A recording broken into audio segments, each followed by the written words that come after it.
Central bank quietly issues notice, declaring the start of a disaster.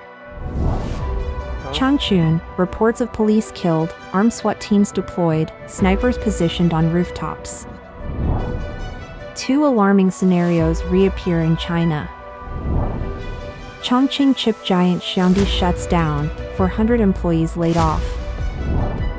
CCP medical insurance scandal, men get uterus exams, women get prostate checks. Chinese biophysicist rebuilds lab to promote genetic weapons, scholars warn of social harm. It's all covered in today's China Truths.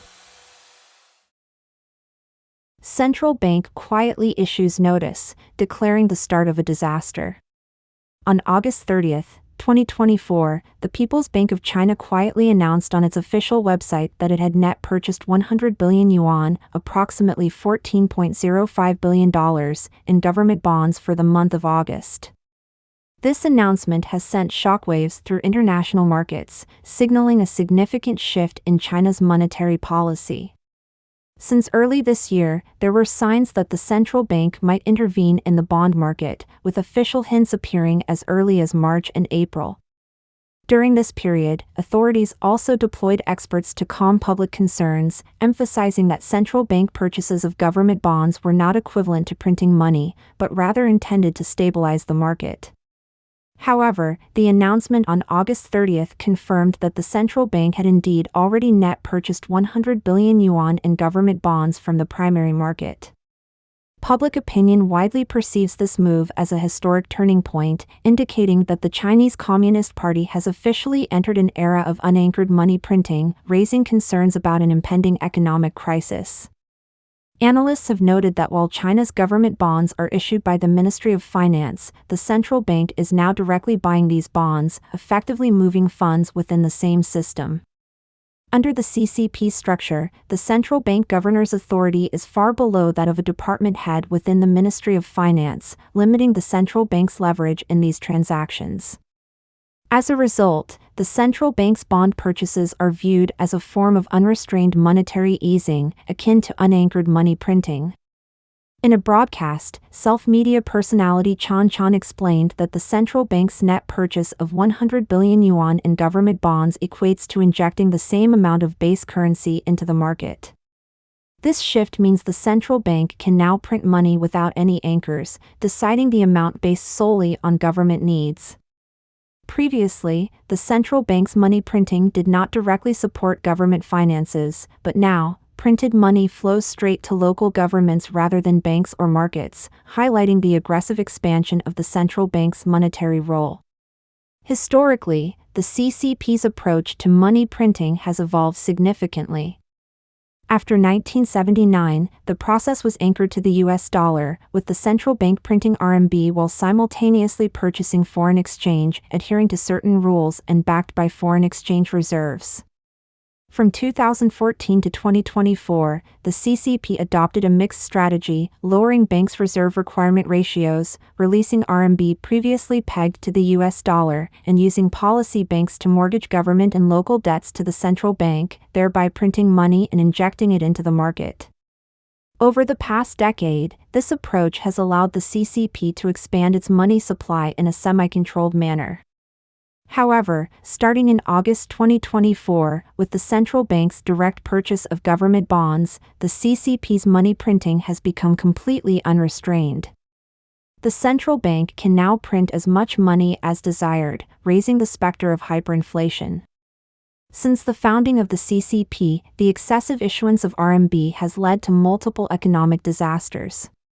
After 1957, Mao Zedong's ambitions of exceeding the UK, catching the USA and rushing into communism prompted the central bank to ramp up money printing during the Great Leap Forward. Official CCP data shows that the RMB supply skyrocketed from 18.2 billion in 1955 to 47.4 billion in 1959, a 2.6-fold increase. The consequences were catastrophic: 3 years of economic turmoil and tens of millions of deaths due to starvation. In the years following 1979, the CCP again unleashed massive liquidity, increasing the RMB supply by 1/5 annually for 3 consecutive years, which spurred inflation in 1984. Despite these warning signs, the authorities continued to accelerate money printing, with growth reaching 31% in 1986. This led to hyperinflation between 1987 and 1989, contributing to the unrest that fueled the 1989 student protests. During this period of hyperinflation, panic buying became widespread. Goods were quickly snapped up from store shelves, with some individuals hoarding hundreds of kilograms of salt at once. Bank runs ensued, as angry depositors overturned counters in local banks. Today, the CCP has fully embraced unanchored money printing. Changchun noted that typically, only governments facing severe economic collapse and desperate for liquidity would adopt such measures. The central bank's recent bond-buying actions serve only the government's interests, providing little benefit to the public. Ordinary citizens could face skyrocketing prices for basic necessities like vegetables and meat, and this unanchored money printing is expected to become a routine practice, printing 100 billion yuan each month and funneling it directly to local governments.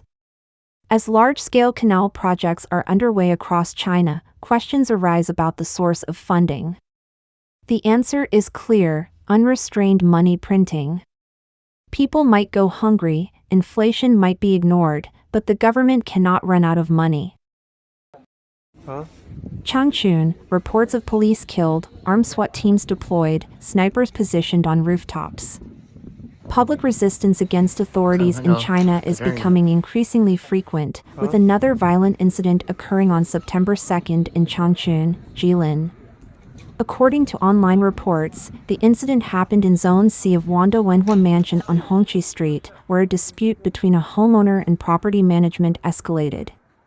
When the property management called the police, the responding officer was killed by the male homeowner, who then seized the officer's gun, fired shots, and took 2 hostages. Videos circulating online depict a large number of heavily armed special police and riot officers storming the residential area, with snipers on rooftops wielding machine guns and taking aim. The area was cordoned off, attracting a large crowd of onlookers. Some reports claim that 2 officers were killed. Currently, it seems that information about the incident is being suppressed on China's social media platform Weibo. Searching for terms like Changchun Hongqi Street Police Killing or Changchun Police Killing only leads to unrelated content. On the X platform, some social media accounts raised doubts about the incident, questioning why a community officer mediating a dispute would be armed, noting that Chinese police rarely carry guns and suggesting that strict gun control among police makes the situation unusual. They urged waiting for more details to clarify the incident. 2 alarming scenarios reappear in China. Overnight, China has rapidly rolled out the smash pots and sell iron policy across various regions, sparking fears of a resurgence of the Great Leap Forward and Cultural Revolution. Some observers believe that a major upheaval that could threaten the Chinese Communist Party regime is on the horizon. This policy gained momentum after the CCP State Council issued a directive late last year requiring 12 key provinces and cities, including Tianjin, Inner Mongolia, and Liaoning, to implement smash pots and sell iron measures. On August 28, Chongqing's Bishan district established a dedicated task force, and by September 1, videos showed Chongqing Medical Technology School smashing and selling off thousands of desks and chairs, still 80 to 90% new, as scrap metal. The rapid shift from policy to action has highlighted the severity of the local debt crisis and drawn comparisons to the disastrous Great Leap Forward steelmaking campaign. In response, many are worried about whether China might be on the brink of repeating these historical events, especially as economic conditions worsen. Meanwhile, on August 30 and 31, severe heat led many schools in Chongqing to close, but Tongliang No. 1 High School remained open, prompting students to protest on campus.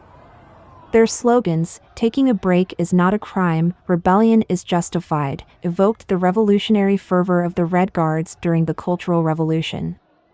Commentator Chongqing, writing for Deutsche Welle, pointed out that in October 1958, People's Daily published an editorial titled "Let Backyard Steelmaking Bloom Everywhere," which led 2/5 of the nation's labor force into steel production, with households smashing cooking pots and everyone mining.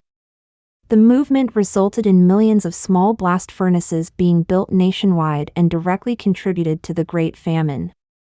Changping warns that the current smash pots and sell iron approach may carry broader implications. He talked about how authoritarian governments can use such drastic measures to manage debt risks, enforce city lockdowns during epidemics, suppress private businesses, arrest human rights lawyers, and even pursue aggressive moves like liberating Taiwan. Adding to the chorus of concern, self-media figure Quantum Leap suggests that the policy reflects Xi Jinping's deepening despair. In a post on September 2, Quantum Leap reiterated his earlier prediction that the CCP's economic and political crisis would escalate exponentially, pushing the regime into a disintegration phase by 2024, with a full-blown crisis by the end of 2025. Quantum Leap argues that Xi Jinping's decision to adopt smash pots and sell iron tactics confirms his prediction that these events are coming true, as the economy plummets further into an abyss in the second half of this year. He believes the CCP is already in a state of de facto disintegration, which will become increasingly evident by the end of the year. Chongqing chip giant Xiangdi shuts down, 400 employees laid off. China's major chip manufacturer Xiangdi, based in Chongqing, announced its dissolution on August 30, terminating all 400-plus employees and causing a major industry stir. Although the company later claimed it was only undergoing structural adjustments due to external pressures, experts believe this was an attempt to downplay the impact and prevent market panic. Xiangdi's abrupt closure follows the collapse of a 500 million yuan, about $70.3 million, financing deal, leading to shareholder lawsuits and frozen accounts that cut off funding. Once valued at 15 billion yuan, $2.1 billion, and hailed as the China Nvidia, the company had launched GPU products Tianjun No. 1 and Tianjun No. 2. The Chinese Communist Party has been heavily backing the semiconductor industry, but increasing U.S. restrictions on chip technology have intensified challenges for Chinese firms. Chinese-Australian scholar Zhang Xiaojing noted that as the U.S. and Western nations tighten technological restrictions, the CCP is finding it increasingly difficult to acquire advanced products and technologies. Companies like Xiangdi struggle to secure clients and orders, complicating their survival. Zhang added that the CCP often sets domestic firms like Xiangdi against global giants like Nvidia, but despite claims of self-reliance, these companies often depend on foreign technology, hindering genuine progress. Meanwhile, Lan Shu, a US-based commentator, pointed out that China's tech sector faces systemic challenges rather than just technical hurdles. He argued that the CCP's use of high-tech development to threaten global freedom and democracy naturally leads to resistance from democratic nations, limiting the high-tech breakthroughs the CCP aims for. On September 1, Xiangdi issued another statement denying steps toward dissolution or liquidation, despite market pressures. Zhang Xiaojing noted the broader economic difficulties in China, contrasting government boasts of rapid growth with the reality of widespread business closures, including those of firms like Xiangdi. Commentator Lan Shu concluded that the CCP's ambition to replicate global scientific achievements with a single-handed approach is unrealistic, even with national resources. As China attempts to develop technology that threatens the global order, it faces mounting international resistance, stifling its high-tech industries. Meanwhile, Bloomberg reported that the Dutch government plans to further restrict ASML's chip manufacturing equipment exports to China, with Prime Minister Dick Schoof stating that ASML's economic interests would be considered in these decisions. CCP medical insurance scandal: men get uterus exams, women get prostate checks. The Chinese Communist Party has officially disclosed that hospitals across China are engaging in fraudulent activities to claim medical insurance funds. Reports revealed that some hospitals are conducting prostate examinations on female patients and gynecological exams on male patients.